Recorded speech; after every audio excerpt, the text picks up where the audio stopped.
আপনি কি জানেন আপনার প্রিয় প্রুন বা শুকনো পাম আসলে কিভাবে তৈরি হয়? হাজার হাজার বছর ধরে চীনে চাষ হয় এই ফলটি কিভাবে হয়ে ওঠে সারা বিশ্বের প্রিয় একটি সুপারফুড। হ্যালো বন্ধুরা, আজ আমরা দেখব পালমের সেই অবিশ্বাস্য যাত্রা যা হাজার বছর ধরে সিল্ক রোড দিয়ে ভ্রমণ করছে। কিভাবে তাজা পালম থেকে তৈরি হয় পুষ্টিগুণে ভরপুর প্রুন, আর কিভাবে এটি আমাদের স্বাস্থ্যের জন্য এত উপকারী, সবকিছুই জানবো আজ। পালম গাছেরও একটা কৈশোরকাল থাকে। প্রথম 4 থেকে 6 বছর গাছ শুধু বড় হয়, একটাও ফল দেয় না। শীতকালে গাছ সুপ্ত অবস্থায় যায়, আর এই শীতই পরে ফলের মিষ্টি ভাব আনে। প্রতি শীতে কৃষকরা গাছের বিশাল একটা অংশ কেটে ফেলেন যাতে সূর্যের আলো গভীরে পৌঁছায় আর ফল বড় ও মিষ্টি হয়। আগস্ট মাসে কৃষকরা ফলের চামড়ার গভীর বেগুনি রং আর গাছ থেকে পড়ে যাওয়া দেখে বোঝেন কাটার সময় হয়েছে। ভোরের আগেই বাগান জেগে ওঠে। আধুনিক হারভেস্টিং মেশিন গাছের কাণ্ড ধরে ঝাঁকুনি দেয় আর পাকা পালম নিচে পড়তে থাকে। পুরো ফসল মাত্র 2 থেকে 3 সপ্তাহের মধ্যে তুলে ফেলা হয়।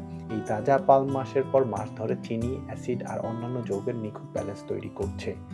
তাজা পালমগুলো বাগানেই পরিষ্কার স্টেশনে যায়। এয়ার জেট ব্যবহার করে পাতা, ডাল আর ক্ষতিগ্রস্ত ফল আলাদা করা হয়। এরপর শুরু হয় ড্রাইং প্রক্রিয়া। ঐতিহ্যবাহী সান ড্রাইং এখনো কিছু অঞ্চলে প্রচলিত। লক্ষ লক্ষ পাম বিশাল ড্রাইং গ্রাউন্ডে 2 সপ্তাহ পর্যন্ত রোদে থাকে, যা কার্যকরী স্বাদ তৈরি করে। আর্দ্রতা ফল থেকে বের হওয়ার সাথে সাথে প্রতিটি পাম এর অরিজিনাল সাইজের 1/3 সংকুচিত হয়। সবচেয়ে বড়গুলো বাজারে প্রিমিয়াম দাম পায়।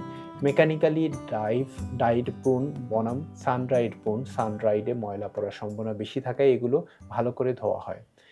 ড্রাইং প্রক্রিয়া শেষ হলে প্রনগুলোকে স্টিম চেম্বারে পুনরায় হাইড্রেট করা হয়। আর্দ্রতা 30 ভাগে ফিরিয়ে আনা হয়। এটা এগুলোকে সেই চিউই প্রুনে পরিণত করে যা আমরা চিনি। এই রূপান্তর শুধু ড্রাইং নয়, এটি একটি সাবধানে পরিচালিত মেটামরফোসিস যা শুধু স্বাদই নয়, পুষ্টিও ঘনীভূত করে। ড্রাইং প্রক্রিয়া অ্যান্টিঅক্সিডেন্টের ঘনত্ব বাড়ায়, প্রুনকে তাজা পালমের চেয়ে বেশি পুষ্টি ঘন করে তোলে। আজ এই পূর্ণ 70টিরও বেশি দেশে ভ্রমণ করে। প্রকৃতির এই ছোট্ট উপহার কিভাবে বিশ্বজুড়ে ছড়িয়ে পড়ছে তা জানা সত্যিই দারুণ। জ্ঞানের এই নতুন দিগন্তের সাথে যুক্ত থাকুন। সামনে আরো অনেক অজানা গল্প অপেক্ষা করছে আপনাদের জন্য। ভালো থাকুন, সুস্থ থাকুন, নিরাপদ ফলের ব্র্যান্ড ফ্রুটি মিডিয়ার সাথে থাকুন। আল্লাহ হাফিজ, আসসালামু আলাইকুম।